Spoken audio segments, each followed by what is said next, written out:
value diversity, not just as a principle, but as a strength that enriches our society and our economy. Presiding Officer, as a country, Scotland has real and pressing demographic needs. We need inward migration to support our communities, our public services and our economy. That's why we have consistently called for the creation of regular, safe and accessible visa routes that reflect Scotland's needs. Routes that allow people to come here not only to work, but to settle and to contribute to our society. We completely reject the disgraceful comments earlier this week from Nigel Farage, who set out desperate and despicable plans for mass deportations, callously, blatantly blaming migrants for the economic state of broken Britain. Farage's plans would threaten a collapse of our NHS and crash the economy all over again. We don't accept it. And to be clear, he should be ashamed of such blatant demonisation. This government... There should be no interruptions or interventions. Minister. Thank you. This government has made detailed, constructive proposals to the UK government on safe and accessible visa routes. Unfortunately, the response has so far been disappointing. Once again, the immigration system we are tied to does not reflect Scotland's interests or our values. However, the UK government's approach has not deterred us from doing what we can within our powers. On migration, we have established Scotland's Migration Service to support employers, investors and individuals to navigate the UK immigration system. And our New Scots strategy sets out a clear and integrated approach to supporting refugees and people seeking asylum from day one of arrival. It is a model of partnership embedded at local level between national and local government, third sector organisations and communities themselves. This is an approach commended by the UNHCR High Commissioner when he visited Scotland earlier this year. Last month, I experienced the excellent community development and refugee integration work taking place across Perth and Kinross. This work brings communities together through community cafes, shared passions such as football. And I also learned of the support given by Perth and Kinross Council to young people seeking asylum, helping them to understand and access the support that they are entitled to, delivering local orientation, English classes, and supporting young people to integrate into the local community through volunteering opportunities and sport. This work has seen Perth and Kinross Council being awarded Council of Sanctuary in October 2024, one of the many places in Scotland that are recognised for their efforts in welcoming people seeking sanctuary. Our shared aim is clear: to ensure that all new Scots have the opportunity to rebuild their lives here and to feel part of our nation. This approach doesn't just support individuals, it strengthens the communities they become part of. The Scottish Government remains dedicated to a path rooted in the power of community and committed to dignity and inclusion. In tough times, we should not turn against our neighbours, we turn towards each other. It is not acceptable to vilify and exclude communities. We must never allow fear to erode our humanity, nor the reputation Scotland has as a proud home to many different communities living side by side. My commitment to this is not just rhetorical, it is practical, visible and ongoing. I am fortunate to have seen firsthand the good and collaborative efforts of communities across Scotland to ensure Scotland is a place where everyone belongs and feels safe. Just recently, I was honoured to attend the Pitch to Plate multicultural meal at Hibernian Football Club, an example of how faith and sport can come together to build community. This monthly event, led by the Scottish Athol Baith Society and the Hibernian Community Foundation, brings together new Scots, refugees and those facing hardship to share a warm meal and meaningful connection. On Tuesday morning this week, I visited the Maryhill Integration Network, who support integration in communities, providing space for people to come together through music, art, gardening and language classes.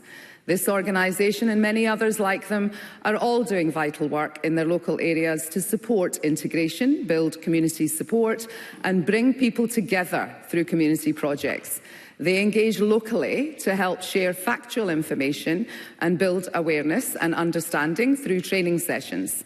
They are also focused on new challenges which have developed in recent years, where misinformation is being shared online with significant impact on individuals and communities. In discussions with the team at Maryhill, it was clear that their staff and the people they serve are being directly impacted by the climate of fear that has been building.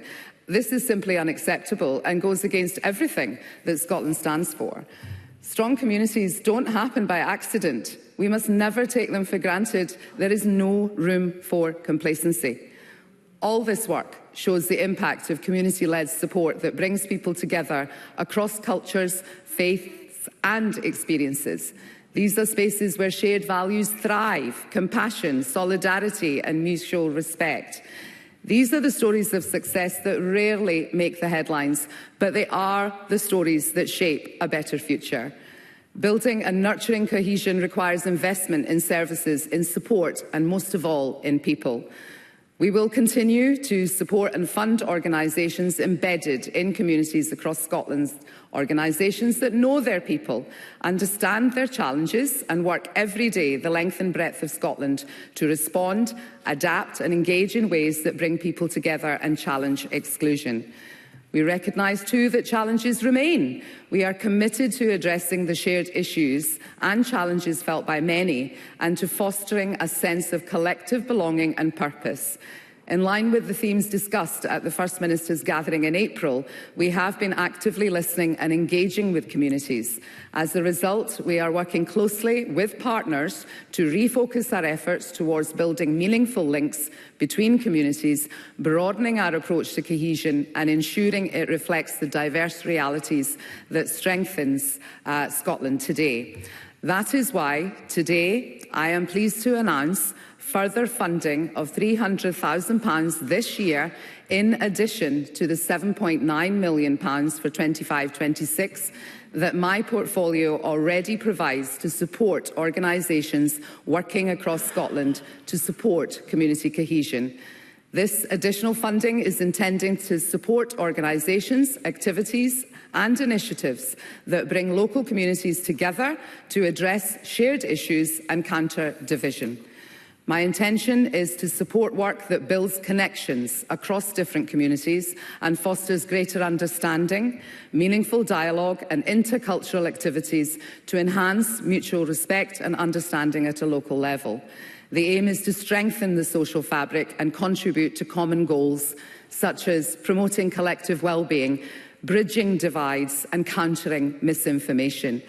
I thank the Minister for her statement. I called for the statement during recess after we saw vile hate and outright fascism on our streets, whipping up anti-migrant fear, whether by blocking family reunions or tearing families apart because of indefinite leave to remain changes, is sold as the answer to poverty, inequality and an economic system that fails too many. But it's another false solution, just like austerity and Brexit, pushed by politicians and the media and left unchallenged by a weak UK government drifting to the right. Can the Minister be more specific about how we can ensure those seeking asylum being accommodated in Scotland feel welcomed and supported, despite the demonisation they face by the UK government and too many others? Minister. Thank you for that question. I am hopeful and I am absolutely convinced that the work that we have already done on building our cohesive communities, they have been hard won and hard fought for. And this government will do everything it can to make sure that we protect our cohesive communities and reject any kind of negative narrative. Communities are our ally and, of course, working in partnership with our delivery partners and communities is core to the approach that we have already taken, and it will underpin how we are going to use this additional money to support work amongst all of our communities so that they can come together and be connected. Our approach to cohesion is built on that solid foundation of equality, inclusion and human rights. Thank you. Alex Cole-Hamilton to be followed.